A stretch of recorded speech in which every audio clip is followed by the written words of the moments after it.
বুখারীর হাদিস। 4 নম্বর নফল ইবাদত, সেটা আজানের দোয়া বা জবাবের সাথে সম্পর্ক। জাবের রাদিয়াল্লাহু তাআলা আনহু বলেন, আন্না রাসূলুল্লাহ সাল্লাল্লাহু আলাইহি ওয়াসাল্লাম রাসূল বলেন, মান কালা হিনা ইয়াসমাউন নিদা, যেই ব্যক্তি আজান শুনলো আর আজান শোনার পরে এই দোয়াটি পাঠ করবে, আল্লাহু রাব্বা হাযিহি দাওয়াতি তাম্মা ওয়াস সালাতিল কায়েমা আতি মুহাম্মাদানিল ওয়াসিলাতা ওয়াল ফাযিলা ওয়া বাসু মাকামাম মাহমুদা আল্লাযী ওয়াদা। এইখানে বেদাতিরা কিছু বাড়ায়, কিন্তু জানেন না বেদাতি রেডিও সেন্টারগুলো বাড়ায়। রমজান মাসে রেডিও সেন্টার থেকে আসে না, অন্য সময় হয়তো আসে। আল্লাহ রাব্বা হাযিহি দাওয়াতি তাম্মাতি ওয়াস সালাতিল কায়েমাতি মুহাম্মাদিল ওয়াসিলাতা ওয়াল ফাযিলা ওয়াদ দারাজাতাল আলিয়াতার রাফিয়া বাড়ায়। ওয়া বাসু মাকামাম মাহমুদা আল্লাযী ওয়াদা ইন্নাকা লা তুখলিফুল মিয়াদ, ইন্নাকা লা তুখলিফুল মিয়াদ যঈফ হাদিস আছে, দুর্বল। আর এই ওয়াদ দারাজাতাল আলিয়াতার রাফিয়া কোন হাদিসে নেই। জালিয়াতি, দোয়াতে জালিয়াতি, জিকির আজকারে জালিয়াতি, বুঝবেন না? যদি এই দোয়াটি পড়েন, কার মুখস্থ আছে? হাত কম উঠছে, কিন্তু যার নাই মুখস্থ করে নেবেন। দিনে কতবার করে আজান হচ্ছে বলেন তো দেখি? 5 বার করে আজান হচ্ছে, ঠিক কিনা? 5টা বার যদি জবাব দেন, 5টা বার এই ফজিলত পেলেন। কি ফজিলত? হাল্লাত লাহু শাফাআতি ইয়াউমাল কিয়ামা, কিয়ামতের দিনে আমার সুপারিশ তার জন্য ওয়াজিব হয়ে যাবে, অবধারিত হয়ে যাবে, আবশ্যক হয়ে যাবে। মানে নিশ্চিত যে সে রাসূলুল্লাহ সাল্লাল্লাহু আলাইহি ওয়াসাল্লামের শাফাআত পাবে, সুপারিশ পাবে। চিন্তা করছে রাসূলের সুপারিশ পাবে, সে তার কোনো চিন্তা আছে? নিয়ে যাবে রাসূলুল্লাহ সাল্লাল্লাহু আলাইহি ওয়াসাল্লাম, কিন্তু শর্ত তাওহীদ থাকতে হবে। আবার ঈদে মাজারে ধর্ণা দিচ্ছে, সিজদা করছে, চাদর চড়াচ্ছে, আর যদি এই দোয়া পড়ে তো হবে কাজ? কোনো কাজ হবে না। আগে তাওহীদ লা ইলাহা ইল্লাল্লাহ বাস্তবায়ন, তারপর অন্য কিছু। তাওহীদ ভিত্তিক জীবন হইতে হবে, তাওহীদ ভিত্তিক ইবাদত বন্দেগী হইতে হবে। তাওহীদ ছাড়া কোনো ফরজ নফল কবুল হবে না, কিচ্ছু কবুল হবে না, সমস্ত ধ্বংস হয়ে যাবে। লাইন আশরাকতা লা ইয়াহবাতান্না আমালুক। সবচেয়ে বড় ইবাদত, সবচেয়ে বড় ফজিলতের ইবাদত হচ্ছে তাওহীদ, লা ইলাহা ইল্লাল্লাহ। জি, তারপরে অন্যগুলি, এটি হচ্ছে ফাউন্ডেশন। জি, সহিহ বুখারী 579 নম্বর হাদিস। আজানের দোয়া বা জিকিরের সাথে সম্পর্কিত 5 নম্বর নফল ইবাদত। কতক্ষণ লাগে ইবাদত করতে? 10-15 সেকেন্ডে হয়ে যাবে দোয়াটি পড়ানো, যেটি বললাম, আল্লাহু রাব্বা হাযিহি দাওয়াতি তাম্মা। আর একটি দোয়া শোনেন, শাহাদাত। মান কালা হিনা ইয়াসমাউল মুয়াজ্জিন, যেই ব্যক্তি মুয়াজ্জিনের আজান শুনে বলবে, মুয়াজ্জিন যখন বলবে আশহাদু আল্লা ইলাহা ইল্লাল্লাহ, আশহাদু আল্লা ইলাহা ইল্লাল্লাহ, আশহাদু আন্না মুহাম্মাদার রাসূলুল্লাহ, আশহাদু আন্না মুহাম্মাদার রাসূলুল্লাহ, তখন বলবে। এটা সহিহ সুন্নাহ। জানেন না, কারণ আমি অনেকবারই আলোচনা করেছি। কিন্তু আমাদের দেশে, এমনকি সারা বিশ্বে অধিকাংশ মুসলিমদের আমল হচ্ছে আজান শেষ করার পরে। এটা পড়ে কখন? আজান শেষ করার পরে। সেখানে বাজ রাহিমাহুল্লাহ বলেছেন যে সহিহ সুন্নাহ হচ্ছে 2 শাহাদাত যখন দিয়ে দিল, হাইয়া আলাস সালাহ বলার আগেই আপনি এটা পড়ুন, জবাব দিয়ে দেন আশহাদু আল্লা ইলাহা ইল্লাল্লাহ, আশহাদু আল্লা ইলাহা ইল্লাল্লাহ, আশহাদু আন্না মুহাম্মাদার রাসূলুল্লাহ, তারপরে আপনি বলেন। তো কি বলবে? মুয়াজ্জিনের আজান শুনে, ওয়া আনা আশহাদু আল্লা ইলাহা ইল্লাল্লাহ ওয়াহদাহু লা শারীকা লাহু ওয়া আশহাদু আন্না মুহাম্মাদান আবদুহু ওয়া রাসূলুহু, আমি সাক্ষী দিচ্ছি যে আল্লাহ ছাড়া কোনো সত্য মাবুদ নেই, যিনি একক, লা শারীকা, যার কোনো শরীক নেই, ওয়া আশহাদু আন্না মুহাম্মাদান আবদুহু ওয়া রাসূলুহু। তারপরে তার সাথে কি বলবে? রাদিতু বিল্লাহি রাব্বান ওয়া বিল ইসলামি দীনান ওয়া বি মুহাম্মাদিন সাল্লাল্লাহু আলাইহি ওয়াসাল্লাম নাবিয়্যান। তাহলে আশহাদু আল্লা ইলাহা ইল্লাল্লাহ জবাব আশহাদু আল্লা ইলাহা দিলেন 2 বার, তো 2 বার দিলেন। আশহাদু আন্না মুহাম্মাদার রাসূলুল্লাহ জবাব 2 বার দিলেন। তারপরে বলবেন, এইখানে বলবেন রাদিতু বিল্লাহি রাব্বান ওয়া বিল ইসলামি দীনান ওয়া বি মুহাম্মাদিন সাল্লাল্লাহু আলাইহি ওয়াসাল্লাম নাবিয়্যান। জি, হাদিস মুসনাদ আহমদে রয়েছে, সহিহ মুসলিমে রয়েছে হাদিস, আরও আবু দাউদ, নাসাই, তিরমিজি, ইবনে মাজাহ, সুনান আরবাতে রয়েছে। ইমাম আলবানী সহিহুল জামের 6422 নম্বরে হাদিসটিকে সহিহ বলেছেন। এই আমলটা করতে অসুবিধা আছে? মুখস্থ আছে এই দোয়া, রাদিতু বিল্লাহি রাব্বান ওয়া বিল ইসলামি দীনান ওয়া বি মুহাম্মাদিন। আপনি সন্তুষ্টি প্রকাশ করছেন, সন্তুষ্ট চিত্তে মেনে নিচ্ছেন আল্লাহ যে আমার রব, এটাকে রব্বি আল্লাহ, ইসলাম আমার জীবন বিধান, আমি সার্বিক জীবনে ইসলাম ছাড়া, ইসলামের গাইড ছাড়া চলি না, এই স্বীকৃতি দিচ্ছেন, ঘোষণা করছেন। আর আমার আদর্শ মানব, কে? রোল মডেল একমাত্র মুহাম্মদ সাল্লাল্লাহু আলাইহি ওয়াসাল্লাম রাসূলুল্লাহ। জি, এটা হচ্ছে উদ্দেশ্যের। শুধু মন্ত্র পড়া নাই, এর মাধ্যমে আপনার জীবনের ওই যে বক্রতা আছে ওগুলো সোজা হবে। আপনার আদর্শ অমুক জি ছিল, অমুক জি ছিল, অমুক মতবাদ ছিল, ওগুলো বাদ যাবে, কিন্তু ওগুলো বাদ যাবে। কোনো দল, কোনো দলের নেতা আর কোনো আদর্শ প্রবর্তক ওইসব থাকবেন তখন। 6 নম্বর নফল কাজ, ফরজ সালাতের পরে আয়াতুল কুরসি পাঠ করা। রাসূলুল্লাহ সাল্লাল্লাহু আলাইহি ওয়াসাল্লাম বলছেন, মান কারা আয়াতুল কুরসি দুবরা কুল্লি সালাতিন মাকতুবা, কোনো ব্যক্তি যদি প্রত্যেক নামাজের পরে সালাম ফিরার পরে যদি পড়ে কি আয়াতুল কুরসি পড়ে, লাম ইয়ামনাহু মিন দুখুলিল জান্নাতি ইল্লা আইয়ামুত, তার মরণ ছাড়া জান্নাতে যেতে কোনো কিছু বাধা দিতে পারবে না। কারণ না মরলে জান্নাত পাওয়া যাবে না। যতদিন আছেন দুনিয়াতে, এখানে দুনিয়াতে হ্যাঁ সুখ দুঃখ দুটো আছে, যেমন মিষ্টি মজাও আছে দুনিয়া, তেমন তিক্ততাও আছে, অশান্তিও আছে। জি, কখনো সুখ কখনো দুঃখ, কিন্তু যখন দুনিয়া থেকে চলে যাবেন জান্নাত সোজা এল্লিনে চলে যাবেন। নাসাইর হাদিস, ইবনে হিব্বান হাদিস, হাদিসটি আল্লামা আলবানী রাহিমাহুল্লাহ সহিহ বলেছেন, সহিহুল জামের 6464 নম্বর হাদিস। কার আয়াতুল কুরসি মুখস্থ নেই, বিশেষ করে বাঙালি সমাজে তো মহিলা আর পুরুষ কিছু মুখস্থ থাক আর না থাক, সূরা ফাতিহা আছে, তারপরে আয়াতুল কুরসি আছে, আয়াতুল কুরসি মুখস্থ আছে, কারণ এতে দুনিয়ার মেলা ফায়দা আছে। আয়াতুল কুরসি আমাদের দেশে মানুষরা ছাড়ে না, কিছু জানুক আর নাই জানুক। 7 নম্বর নফল ইবাদত হচ্ছে, আবু হুরায়রা রাদিয়াল্লাহু তাআলা বর্ণনা করেন যে আবু যার রাদিয়াল্লাহু একবার রাসূলুল্লাহ বলে, ইয়া রাসূলুল্লাহ যাহাবা আহলুদ দুসুরে বিল উজুর, মদিনার গরিব সাহাবায়ে কেরামগণ, মুহাজিরিন আনসারীরা তো অধিকাংশ জমি জায়গাওয়ালা ছিলেন, খেজুর বাগান ছিল, তারা সচ্ছল ব্যক্তি ছিল। কিন্তু এই মুহাজিরগুলো সবাই এসেছেন মক্কা থেকে সরবাহারা হয়ে, খালি হাতে, কিছুই নেই। তো তারা গরিব মানুষ, তো দেখছেন যে যখনই দান খেরাতের প্রয়োজন হচ্ছে, নবী সাল্লাল্লাহু আলাইহি সাল্লাম বললেই ওরে দান খেরাত করছে, ধন সম্পদ দিচ্ছে আল্লাহর রাহে। এই আনসারীরা, তারপরে মুহাজিরিনদের মধ্যে যারা ধনী মানুষ, আবু বকর, তারপরে উসমান, এইরকম যারা ধনী মানুষ, পয়সাওয়ালা মানুষ, কিন্তু আমরা গরিব মানুষ, আবু হুরায়রা, ইবনে মাসউদের, এই ধরনের যারা সাহাবায়ে কেরাম গরিব মানুষ একেবারে। তো একবার অভিযোগ করলেন তারা, যাহাবা আহলুদ দুসুরে বিল উজুর, ধনী বিত্তবান লোকেরা সব নাকি তো নিয়েই গেল, আমরা তো পিছিয়ে থেকেই গেলাম। ইয়া রাসূলুল্লাহ, ইউসাল্লুনা কামা নুসাল্লি, আমরাও নামাজ পড়ি, তারাও নামাজ পড়ি, ওয়াসুমুনা কামা নাসুম, আমরাও রোজা রাখি তো ওরাও রোজা রাখে, ওয়ালাহুম ফজুল আমল, তাদের খেয়ে দে অনেক ধন সম্পদ থাকছে, উদ্বৃত্ত থাকছে, ইয়াতাসাদ্দাকুন, সব দান সাদকা করতে পারছে। ওয়ালাইসা লানা মালুন নাতাসাদ্দাকু বিহি, আমাদের কোনো টাকা পয়সাও নাই, ধন সম্পদও নাই যে দান খায়রাত করব, তাহলে তো আমরা অনেক পিছিয়ে থেকে গেলাম। রাসূলুল্লাহ সাল্লাল্লাহু আলাইহি ওয়াসাল্লাম বললেন, আবু যার শোনো, আবু যারও এরকমই ছিলেন। তো বলেন, আল্লাহ ওয়াল্লামাকা কালিমা, তোমাকে কি কয়েকটা বাক্য শিখিয়ে দেব না? ওই বাক্যগুলো যদি নিয়মিত পাঠ করো, তাহলে কি হবে, এই ধনীগুলোকে পিছে রেখে এগিয়ে চলে যেতে পারবে, ধনীগুলোকে কম্পিটিশনে হারিয়ে দেবে। তুদরিকু বিহিন্না মান সাবাকা, যারা এগিয়ে গেছে এখন পর্যন্ত তাদেরকে পেয়ে যাবে, তাদের সাথ ধরে নেবে। ওয়ালা ইয়ালহাকুকা মান খালফা, তোমার পিছনে যারা আছে তোমাকে তাড়া করে ধরতে পারবে না, প্রতিযোগিতা কম্পিটিশন করে আর তোমার ধারে কাছে আসতে পারবে না। ইল্লা মান আখাযা বিমিসলি আমালে, তবে কেউ যদি তোমার মতো আমল করতে লাগে সেটা ভিন্ন বিষয়, কিন্তু তোমার মতো যদি কেউ আমল করতে লাগে তখন কিন্তু তোমাকে কম্পিটিশন হারিয়ে দিতে পারে। কালা বলা, ইয়া রাসূলুল্লাহ, অবশ্যই শিখিয়ে দিন ইয়া রাসূলুল্লাহ।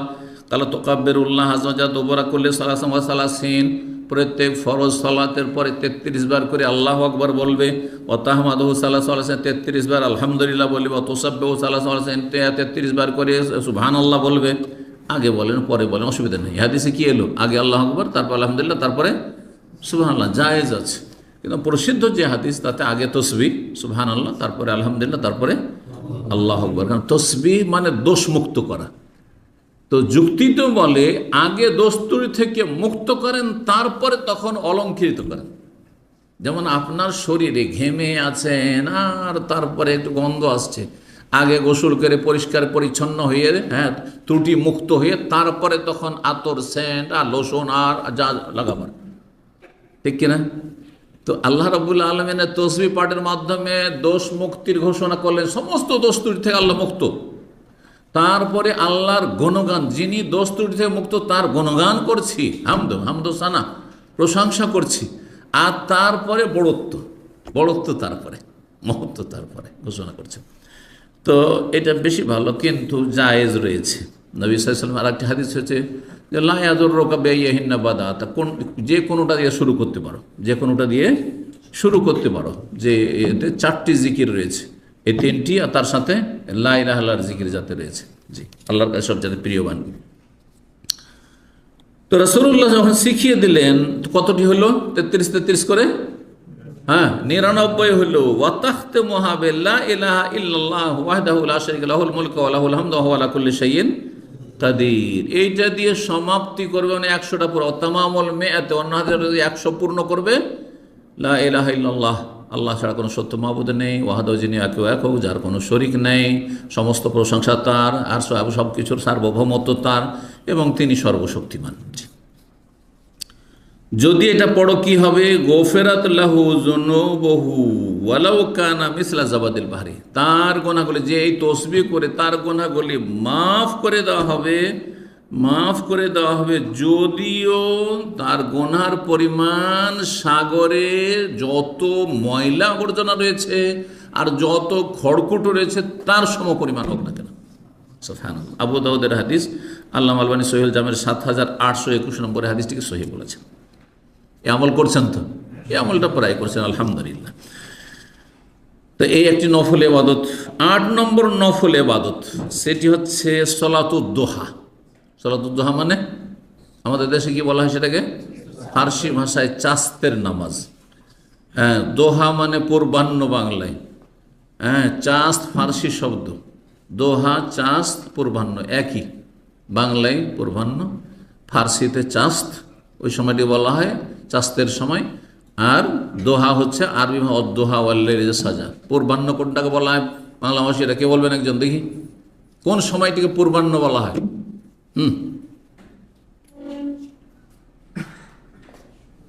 সবার নেশা এটি ক্যান্সেল করা হবে 71-এর উপরে। হ্যাঁ বলেন, সূর্য ওঠার পর সাথে সাথে। আমরা যেই সময় সাধারণত নাস্তা করি তখন থেকে শুরু করে দুপুর আসার আগ পর্যন্ত, এই সময়টা সকাল 7টা-8টা থেকে শুরু করে মোটামুটি 10টা 11টা, এই সময়গুলো, এটা হচ্ছে মিডিল টাইম আর কি, কুরবানি দোহা।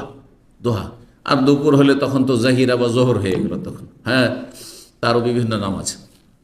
সকালে তো শুভ, তার আগে ফজর, মেলা, প্রত্যেকটা আরবি ভাষায় প্রত্যেকটা সময়ের এক একটা করে নাম আছে। তো যাই হোক, এই সলাতুদ দোহা, সলাতুদ দোহার সাথে আবার বেশ কিছু আরও এখানে নফল ইবাদতের কথা রয়েছে। আবু যার রাদিয়াল্লাহু তাআলা আনহু বর্ণিত এই 8 নম্বর নফল ইবাদত, তিনি বলছেন ইউসবিহু আলা কুল্লি, তিনি বলছেন নবী সাল্লাল্লাহু আলাইহি ওয়াসাল্লাম বলেছেন ইউসবিহু আলা কুল্লি সুলামা মিন আহাদিকুম সাদাকা। নবী সাল্লাল্লাহু আলাইহি ওয়াসাল্লাম বলেন যে মানুষের শরীরে যত অঙ্গ প্রত্যঙ্গ রয়েছে, যত অঙ্গ প্রত্যঙ্গ রয়েছে, সবগুলির পক্ষ থেকে প্রতিদিন এক একটি করে সাদকা হওয়া উচিত, বাঞ্ছনীয়, কর্তব্য।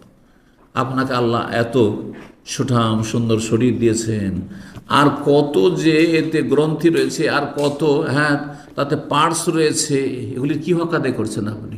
তাহলে প্রত্যেকটির পক্ষ থেকে আল্লাহর দান যখন, তো একটি করে কি করেন?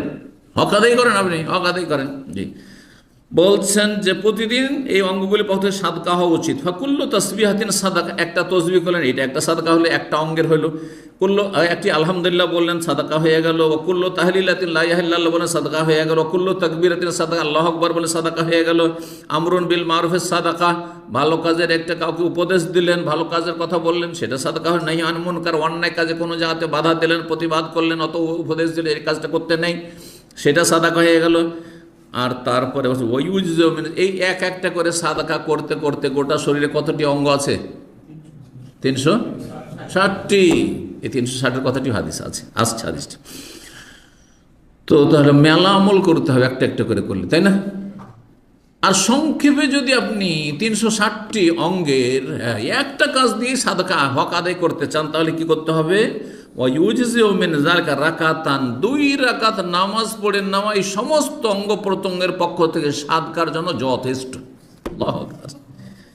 ইয়ার কাহমিনা দোহা, যেই 2 রাকাত নামাজ পড়তে হবে কখন? চাস্তের সময়, দোহা, সকালবেলা। সহিহ মুসলিমের 1181 নম্বর হাদিস। এই মর্মে আরেকটা হাদিস আবু হুরায়রা রাদিয়াল্লাহু তাআলা আনহু বর্ণনা করেন, তিনি বলেন সামিতু রাসূলুল্লাহ ইয়াকুল, রাসূল বলেন ফিল ইনসানে সালাসুমিয়া ওয়া সিত্তুনা মাফসালান, মানুষের শরীরে 360টি গ্রন্থি রয়েছে, হ্যাঁ মানে অঙ্গ প্রত্যঙ্গ রয়েছে, জোড় রয়েছে। ফালাইহি আতাসাদান কুল্লি মাফসালিন মিন হবে সাদাকা, প্রত্যেকটি অঙ্গ প্রত্যঙ্গ গ্রন্থির পক্ষ থেকে একটি করে সাদাকা করা উচিত, একটি করে সাদাকা করা উচিত। কালু ওমাইয়ুতিকু যালিকা ইয়া নবী আল্লাহ, হে আল্লাহর নবী সাল্লাল্লাহু আলাইহি সাল্লাম, কে পারবে ডেইলি 360টা সাদাকা, ডেইলি 360টা সাদাকা কে করতে পারবে? এটা তো কষ্টকর। তখন নবী সাল্লাল্লাহু বুঝিয়ে দিলেন যে শুধু টাকা দেওয়া সাদাকা না, ডেইলি যদি বলা হয় 360টা রিয়াল দিতে হবে, তো কয়জন পারবে? বড় বড় পয়সাওয়ালার ইমান হেরে যাবে ওখানে গিয়ে, তাই না? তো বলছেন যে আন্নুখাত ফিল মসজিদে তাদফানুহা, মসজিদে দেখছেন থুথু বা কাঁচপোটা কোথাও পড়ে আছে, ময়লা আবর্জনা পড়ে আছে, একটু সাফ করে দিল মসজিদটা, এটা একটা সাদাকা হয়ে গেল। অসহ্য তোনাহি হানিত, রাস্তায় দেখছেন একটা কাঁটা পড়ে আছে, একটা ডাল পড়ে আছে, হ্যাঁ ময়লা আবর্জনা আছে, একটা টিস্যু পড়ে আছে, সরিয়ে দিলেন, সাদাকা হয়ে গেল। অথচ আপনারা অনেকে খেয়াল করেন, রাস্তায় হাঁটতে হাঁটতে করেন আপনি, আল্লাহ দেখছেন যে এই লোকটার কী কাজ, হাঁটছে নিজের কাজে যাচ্ছে, তারপরে দেখছে যে একটা কঞ্চি পড়ে আছে, একটা ময়লা আবর্জনা কিছু পড়ে আছে, সরিয়ে দিল, একটা মৃত কিছু পড়ে আছে, গন্ধ ছড়াচ্ছে, সে একটু সময় দিয়ে সেটাকে পরিষ্কার করে দিল, এটা তো বেশি হয়ে গেল। একটা কাঁটা শুধু দেখছেন, অনেক সময় দেখেন ছোট একটা কাঁটা পড়ে আছে, পার্কিংয়ে পড়ে আছে, কার গাড়ি পাঞ্চার করে দেবে, আপনি ও কাঁটা সরিয়ে দিলেন। শুধু মানুষকে রক্ষা করা নয়, কারো গাড়িকে যে রক্ষা করলেন আপনি পাঞ্চার হতে, এটাও সাদাকা। এই অনুভূতিগুলি আমাদের মধ্যে থাকতে হবে। এই তো হইতে পারে যে মানুষের দরদি হবেন আপনি, হিতাকাঙ্ক্ষী হবেন। আপনি যখন মানুষের দরদি হিতাকাঙ্ক্ষী, সৃষ্টির হিতাকাঙ্ক্ষী হবেন, আল্লাহ আপনার দরদি হবেন, আল্লাহর আপনার তার উত্তম বিকল্প এবং বিনিময় দিবেন। তো নবী সাল্লাল্লাহু আলাইহি ওয়াসাল্লাম বলছেন ফাইনলাম তাজিদ, যদি এগুলি একটা একটা করে না করতে পারো, সারাদিনে 360টা ভালো কাজ যদি না করতে পারো, ফারাকাত আদ-দুহা তুজজিউকা, সকালবেলার 2 রাকাত দোহা চাস্তের নামাজ তোমার জন্য যথেষ্ট হবে। হাদিস মুসনাদ আহমদে রয়েছে, আবু দাউদে রয়েছে, ইবনে হিব্বান আল্লামা আলবানী রাহিমাহুল্লাহ সহিহুল জামি 4239 নম্বরে হাদিসটিকে সহিহ বলেছেন। 9 নম্বর নফল ইবাদত, এটিও জিকিরের ইবাদত, কিন্তু মজলিসের কাফারাত দোয়া, মজলিসের কাফারাত দোয়া। মজলিসের কাফারা যখন আমরা দিনে আলোচনা করি, ভালো মজলিস এইখানে অনেকে পড়েন আমাদের সহিদের ভাইরা, কিন্তু কোনো জায়গায় একটা গ্যাদারিং করেছেন, কারো বাড়িতে খেতে গেছেন, খাওয়া দাওয়া করে হো হা করে উঠে গেলেন, ওইখানে বেশি পড়া জরুরি ছিল, যে ওখানে মেলা গাল গল্প আর অসার অবাঞ্ছিত কথা হয়েছে, বুঝছেন না? কোথাও ব্যবসা বাণিজ্যের কথাবার্তা হচ্ছিল, কেনা বেচার কথা হচ্ছিল, দুনিয়ার সংসারের কথা হচ্ছিল, ওখানে বেশি জরুরি পড়া, কারণ ওখানে গুনার আশঙ্কা বেশি, আর এখানে তো কেউ গুনাহ করেননি, কিন্তু কিছু ঘাটতি হয়েছে, কেউ ঝিমিয়েছেন, কেউ গাফিলতি করেছেন, কেউ মোবাইলে দিয়ে তাকিয়েছেন, কেউ অন্যমনস্ক হয়েছেন, সেই ঘাটতিগুলো পূরণ হবে। কিন্তু এর চাইতে বড় তো ওখানে অন্য জায়গায় দুনিয়াদারির ক্ষেত্রে। জি, তো রাসূলুল্লাহ সাল্লাল্লাহু আলাইহি ওয়াসাল্লাম থেকে বর্ণনা করেছেন আবু হুরায়রা রাদিয়াল্লাহু তাআলা আনহু বলছেন, কালা রাসূলুল্লাহ সাল্লাল্লাহু আলাইহি ওয়াসাল্লাম বলেন, মান জালাসা ফি মাজলিসিন, কেউ যদি যে কোনো অনুষ্ঠানে বসে, মজলিস কোনো একটা মজলিসে বসেছেন, 2 জন, সর্বনিম্ন মজলিসে বসার জন্য কয়জন লাগে? 2 জন হইলে মজলিস হয়, 2 জন কোনো জায়গায় কথা বলার জন্য বসেছেন। ফাকাসরা ফিহি লাগাতু, সেখানে কিছু অসার কথাবার্তা বেশি হয়ে গেল, দুনিয়ার কিছু গল্প হয়ে গেল, কিছু বিনোদনের কথা আপনিও শোনাইলেন, সেও কিছু শোনালো, কিছু সুখ দুঃখের কথা সেও শোনালো, আপনিও কিছু সুখ দুঃখের কথা শুনলেন, শোনাইলেন। অনেক সময় এখানে গীবত হয়ে যায়, কাবিরা গুনাহ হয়ে যায়, অনেক সময় একটা চুগলখড়ি হয়ে গেল, আরে ভাই জানেন, আরে আপনার সমর অমুক এরকম বলছিল, দিলেন চুগলখড়ি, কাবিরাই হয়ে গেল। কথায় কথায় হয়তো আপনি গীবত শুরু করেননি, কিন্তু আপনি যার সাথে বসে আছেন বলছে, ওই লোকটা আছে না, আরে একেবারে বেকার লোক। কথা ঠিকই আপনার, আপনি কি করলেন? হ্যাঁ হ্যাঁ ঠিকই, কথা ঠিকই, আপনিও গীবত করলেন না, অথবা চুপ থাকলেন, তাকে বারণ করলেন না আপনি, তাতেও শেয়ার করলেন, গুনাতে শেয়ার করলেন আপনি। আর যদি কোনো জালেম হয় যে বারণও করতে পারবেন না, তাহলে উঠে যান ওখান থেকে, উঠে পড়েন, গুনার মজলিসে বসে থাকবেন না। তো যেখানে কিছু অসার কথাবার্তা হয়ে গেল, ফাকাল কাবলা ইয়াখু মাজলিসি, সে মজলিস বরখাস্ত করার আগেই যদি পড়ে নাই সুবহানাকা, হ্যাঁ কার মুখস্থ আছে? সুবহানাকা আল্লাহু ওয়া বিহামদিকা আশহাদু আল্লা ইলাহা ইল্লা আনতা আস্তাগফিরুকা ওয়া আতুবু ইলাইক। কয়টি বাক্য হলো? হ্যাঁ, 5টি হলো। সুবহানাকা, আল্লাহ তোমার তসবিহ পাঠ করছি, মানে তোমার গুণগান এবং তোমাকে দোষ ত্রুটি মুক্ত বলে ঘোষণা করছি। তোমার কোনো ত্রুটি নেই। আমি অসুস্থ হই, আমি রুগী হই, আমি দুর্বল হয়ে যাই, আমি কখনো ভেঙে পড়ি, আল্লাহ আমি অপারগ, বেশিরভাগ ক্ষেত্রে অপারগ হয়ে যাচ্ছে, পারছি না। আল্লাহ তুমি সব কিছু পারো। এটা হচ্ছে তাসবিহ, দোষমুক্ত ঘোষণা করা। আর অবিহামদিকা, তোমার প্রশংসা করি। সুবহানাকা আল্লাহুম্মা অবিহামদিকা, তোমার প্রশংসার সাথে সাথে আশহাদু আল্লা ইলাহা ইল্লা, সাক্ষী দিচ্ছি তোমার ছাড়া কোনো সত্য মাবুদ নেই, তৌহিদের ঘোষণা করলেন আপনি। আস্তাগফিরুকা, তোমার কাছে ক্ষমা চাইছি, তোমার কাছে ক্ষমা চাইছি। ওয়া আতুবু ইলাইক, তোমার কাছে তওবা করে ফিরে আসছি। এই ছোট্ট ছোট্ট 5টি কথা বললেন আপনি। ইল্লা গুফিরা লাহু মা কানা ফি মাজলিসি যালিক, তাহলে ওই মজলিসে যেসব অসার অবাঞ্ছিত কথা, কিছু গুনাহ পাপ হয়েছে, সব মাফ হয়ে যাবে, সব মাফ। কাবিরা হইলে তওবার সাথে, যে আর আগামীতে করব না। হ্যাঁ, যে সাগীরা হয়তো এই জিকির পড়ার সাথে সাথে গুনাহগুলি মাফ হয়ে যাবে। হাদিসটি তিরমিজিতে 3355, হাদিসটিকে আল্লামা আলী রাহিমাহুল্লাহ সহিহুল জামির 6192 নম্বর হাদিস, হাদিসটিকে সহিহ বলেছেন। কয়টি নফল ইবাদত বললাম? 9টি। 10 নম্বর, এই আগামীকালকে আর পরশু এই আমলটি, নফল আমলটি করবেন। সেটা কি? আশুরার সিয়াম, আশুরার রোজা। আশুর রোজা মূলত শনিবারে, কিন্তু তার সাথে যদি 9 তারিখ লাগিয়ে নেন তো আরও ভালো, যাতে ইহুদিদের বিরোধিতার কাজটি আদায় হয়ে যায়। আশুরা সম্পর্কে গত জুমার আলোচনা বিস্তারিত করেছি, শুধু এখানে বলবো যে উত্তম হচ্ছে কেউ যদি পারেন, ইমাম ইবনুল কাইয়্যিম বলেছেন 3টি রাখা, কিন্তু অনেক ওলামার বলেছে যে 3টি রাখা সম্পর্কে যে হাদিস রয়েছে তার আগে একটি পরে একটি, হাদিসটি দুর্বল, যার ফলে অনেক ওলামাদের মত হয়েছে যে 2টি। কারণ অধিকাংশ হাদিসগুলিতে কি রয়েছে? হ্যাঁ, যে 2টির কথা রয়েছে, 9 আর 10। লাইন বাকিত ইলা কাবিলিন লা আসুমান্না তাস, আগামী বছর যদি আমি বেঁচে থাকি তাহলে আমি 9 তারিখে ও রাখবো, মানে 9 আর 10। এই কথা বলেনি যে 10-এর পরে 11 ও রাখবো, ঠিক কিনা? সহিহ মুসলিমের হাদিস তাই রয়েছে, 2বার করে সহিহ মুসলিম হাদিসটি রয়েছে। তো 9 আর 10 রাখবেন। তো 9-10 রাখলে আজকে সাহরি খেয়ে জুমার দিনে রাখতে হয় 9, আর আশুরা হচ্ছে শনিবারে জুমার দিনে রাখবেন। আচ্ছা, যদি কেউ কালকে না রাখে, বড় দিন, গরমের দিন, কিছু কষ্ট করতে হয়, বা আমাকে ছোটাছুটি করতে হবে, অমুক জায়গায় যেতে হবে, এই করতে হবে, রোদরে আমি আসবো, দার্সে বসবো, কষ্ট সবার পক্ষে সম্ভব নয়। তারপরে অনেকের ধরেন পানি ছাড়া ক্ষতি। আপনি দেখেন, নফলের ক্ষেত্রে একটি কথা মনে রাখেন, নফল রোজা, সন্নত রোজা শরীর স্বাস্থ্যের ক্ষতি করে মোটেই রাখবেন না।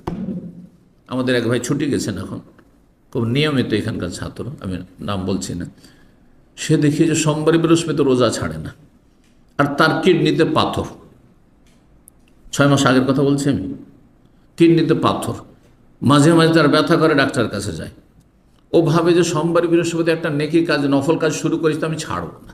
তাই আমি বললাম যে আপনার তো কিডনিতে পাথর বলছেন, স্টোন, আর তারপরে আবার আপনি ওষুধ খাচ্ছেন, ডাক্তারের কাছে যেতে হচ্ছে, আর এই সোমবার বৃহস্পতি কেন রোজা রাখছেন? বুঝি তাহলে রাখবো না সাহেব? বুঝি হ্যাঁ, অবশ্যই রাখবেন না, অবশ্যই রাখবেন না আপনি। কারণ শরীর স্বাস্থ্য সুস্থ রাখা এটা ফরজ কাজ, বুঝলেন ভালো করে?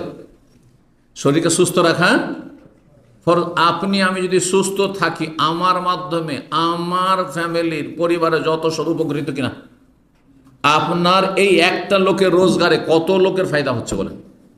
আপনার স্ত্রী, আপনার ছেলে মেয়ে, আপনার বাপ মা, আপনার ভাই বোন, আপনার আত্মীয় স্বজন, কতকে দান সাদাকা, কত কি করতে পারছেন আপনি। কিন্তু আপনি যদি এখানে পড়ে যান, হ্যাঁ, বিছানা ধরে নিলেন, আপনি হাসপাতালে অ্যাডমিট হয়ে গেলেন, তো নিজের পেট চালানো মুশকিল হয়ে যাবে, নিজের চিকিৎসা করা মুশকিল হয়ে যাবে, আর বাকি যে দায়িত্বগুলি, ফরজ দায়িত্ব, সেগুলি করতে পারছেন না আপনি। তাহলে এই নফল রোজা রেখে আপনি নিজেকে ক্ষতিগ্রস্ত করে কখন না। নফলকে নফল মনে করবেন, নফলকে নফল মনে করবেন। যদি পারেন, আমার কোনো অসুবিধা নেই, ভালো, আরও ভালো লাগছে, ভালো হচ্ছে, তাহলে কোনো অসুবিধা নেই। কিন্তু যার পানির বেশি প্রয়োজন রয়েছে, যার বিভিন্ন রকম সমস্যা আছে, ধরেন কারো সুগারের সমস্যা আছে, বিভিন্ন রকম সমস্যা হইতে পারে, আমার গণানোর উদ্দেশ্য নয়, সেটা আপনি আপনার চিকিৎসক থেকে জানতে পারবেন যে এই অবস্থায় আমার রোজা রাখা ধার্মিক আপনি চিকিৎসকের কাছ থেকে জানবেন, বেদিন নাস্তিক থেকে আবার জানবেন না, নাহলে সবসময় মানাই করবে আপনাকে, রমজানও নিষেধ করে দিবে আপনাকে, সামান্য কিছুতে নিষেধ করে দেবে। তো নফল রোজা রেখে যদি শরীরে ক্ষতি না হয় তাহলে রাখবেন। আচ্ছা, একটি রাখতে পারছেন, 2টো রাখলে কষ্ট হয়, চলে একটি রাখবো আমি, কোনো অসুবিধা নেই। কিন্তু একটি কোনটি? কেউ যদি বলে শুক্রবার ছুটি, এটা রেখে নি, আর শনিবার তো ডিউটি রাখবো না, চলবে?